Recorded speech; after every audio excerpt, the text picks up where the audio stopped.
Just listen.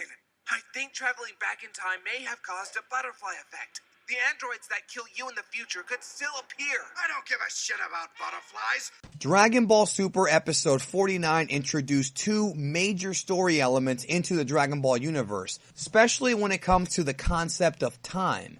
One of the things that fascinated me personally was that we now know for certain that Trunks did indeed do battle with the Majins and prevented the resurrection, so to speak, of Majin Buu. Then there was another scene in the episode where Whis talked about, well, the butterfly effect and how it affected the series. And what I hope to do on this video is explain the butterfly effect and how the timeline for Dragon Ball was adversely changed by Trunks coming back, and really focus on the revelation of the effects of Trunks getting involved in time travel, as well as delving into the butterfly effect and how it entirely changed the Dragon Ball story.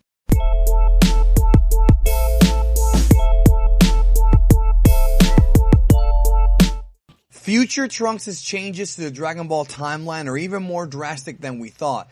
But to understand exactly what happened and what the principles are, we need to go back and actually examine the theory of the butterfly effect. The butterfly effect is a takeoff of chaos theory and something coined by mathematician and scientist Edward Lorenz. And I'm sure a big chunk of you guys have seen the movie with Ashton Kutcher, The Butterfly Effect, but for the purposes of this video, without going too scientific and too complicated, I'm going to try to break down the butterfly effect and how it relates to Dragon Ball as simple as I possibly can, without having to go into complex equations and stuff like that. Pretty much the butterfly effect states that every single decision and choice and change, both done by humans, animals, and Mother Nature herself, no matter how minuscule it may seem, can have a ripple effect on the entire world and on the entire existence, including things that might seem unrelated on the surface. One of my favorite quotes about the butterfly effect is from The Vocation of Man.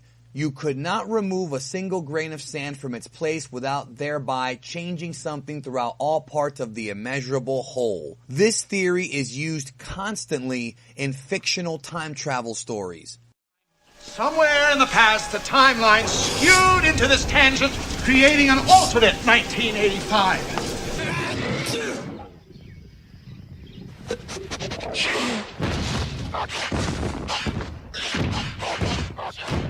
For example, let's say I go back in time and did something that doesn't even seem that big of a deal. Let's say I broke my grandfather's windshield and it was fixed and everything, but it broke. Because he took time to fix it, that would in turn affect him, affect my grandmother, affect his boss if he's working, and literally change the timeline. Everything that would happen would change, and there's no way to really measure the ripple effect.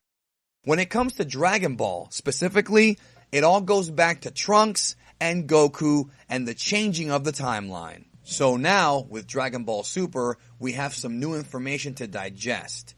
Keep this in mind that no matter how depressing it may be, Goku dying of the heart virus was supposed to happen. That was the original course of events that the timeline took, and when Trunks went back in time to give Goku the heart medicine, he completely changed the timeline and created a ripple effect, and obviously the result was vastly different. The Z Fighters did not die. Gohan did not die like he did in the future. In fact, he would go on to destroy Cell and usher in a 7-year era of peace. Concordingly, after the fight with Cell in the present, Trunks was resurrected with the Dragon Balls and returned to the future and also ushered in an era of peace. But Dragon Ball Super Episode 49 answered the age-old question about what would happen with the Majins in the future. However, the years don't exactly add up, and this is all because of the butterfly effect. So let's take a look at the timeline. There are a couple of key years here that kind of have a strange connection with each other when it comes to the two timelines.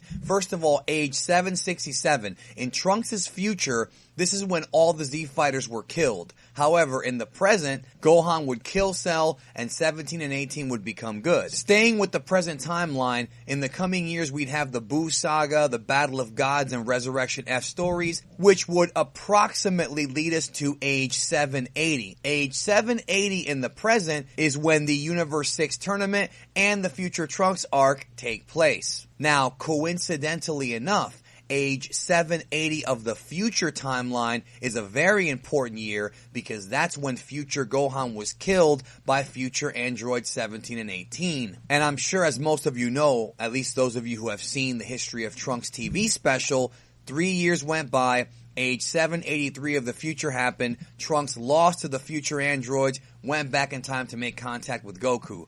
Then the events of the Cell Saga took place in the present timeline, and then Trunks returned to the future after Cell was dead in age 785 and killed future 17 and 18. 3 more years passed, and now we're at age 788, where Trunks kills future Cell, and that's the last time that we saw Trunks in Dragon Ball Z, of course not counting the BoJack movie. Now, we know from Super Episode 49 that Black would not appear until age 796, many years later, and then age 797 is when Black killed future Bulma and when Trunks traveled back in time 17 years to age 780 of the present. And these events were told in Dragon Ball Super Episode 48. Now, when talking about the Buu Saga and the revelation from Dragon Ball Super recently, things become very interesting. In the present timeline, the entire Buu Saga took place in age 774. That's when the Majins appeared, that's when Buu was hatched, and all of those events of that arc happened. Well, in the future, it couldn't have happened in age 774 because that was right in the middle of 17 and 18's rampage on the world. The only time that Babidi and Dabura could have appeared in the future timeline, and we do have confirmation that they did, and that Trunks, with the help of a Kaioshin, was able to defeat them and stop the birth of Majin Buu, is somewhere between ages 788 and 796. It had to have been after Trunks killed future Cell, but before Black appeared. So then the question becomes, wait a minute, if Babidi and Dabura still appeared in future Trunks' timeline, and it happened so many years after it was supposed to happen, or so we believe, why did it happen that way? The only theory that makes any kind of sense is if you go by the butterfly effect. When Trunks went back in time and gave Goku the heart medicine, as well as warning the Z-Fighters about what was coming, he adversely changed the future even more so than we thought, because now what essentially happened is the way that the Cell Saga played out in the present, the Majins appeared a decade early. A lot of Dragon Ball fans forget that Majin Buu's cocoon was left on Earth, so no matter what, the Majins would have wanted to get a hold of that cocoon.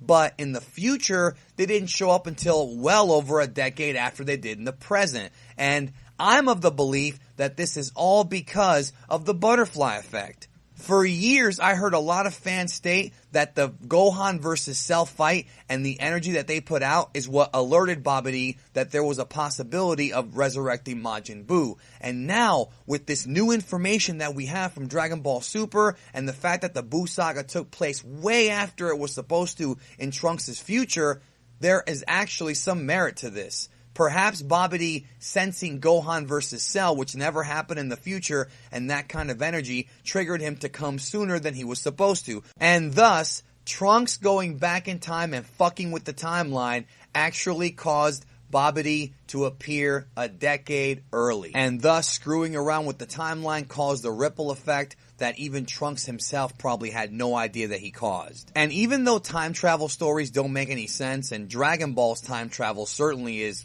kind of hard to figure out and kind of confusing and kind of filled with holes in many ways, the butterfly effect at least clears this one up. And feel free to do some homework and look up some more information on the butterfly effect principle, because I find it very fascinating, and it's pretty cool that Toriyama is kind of applying it here to Dragon Ball in ways that we didn't even know about before this Dragon Ball Super arc even began. So thank you for watching the video, and share this video out with the world. And if you enjoyed the video, please make sure to subscribe to the channel. And remember, our tomorrows are not promised. Do something nice for someone else. You'll feel good about it. I'll catch you down the road. Very special thanks to Lord Frieza and QAAMAN for helping me out with this video. If you enjoyed this video and want to know more about how time travel works in Dragon Ball, check out my video on Dragon Ball Time Travel Explained. I'll leave the link in the description. I've come back from the future to warn you that if you don't subscribe to Geekdom 101, Your future is grim.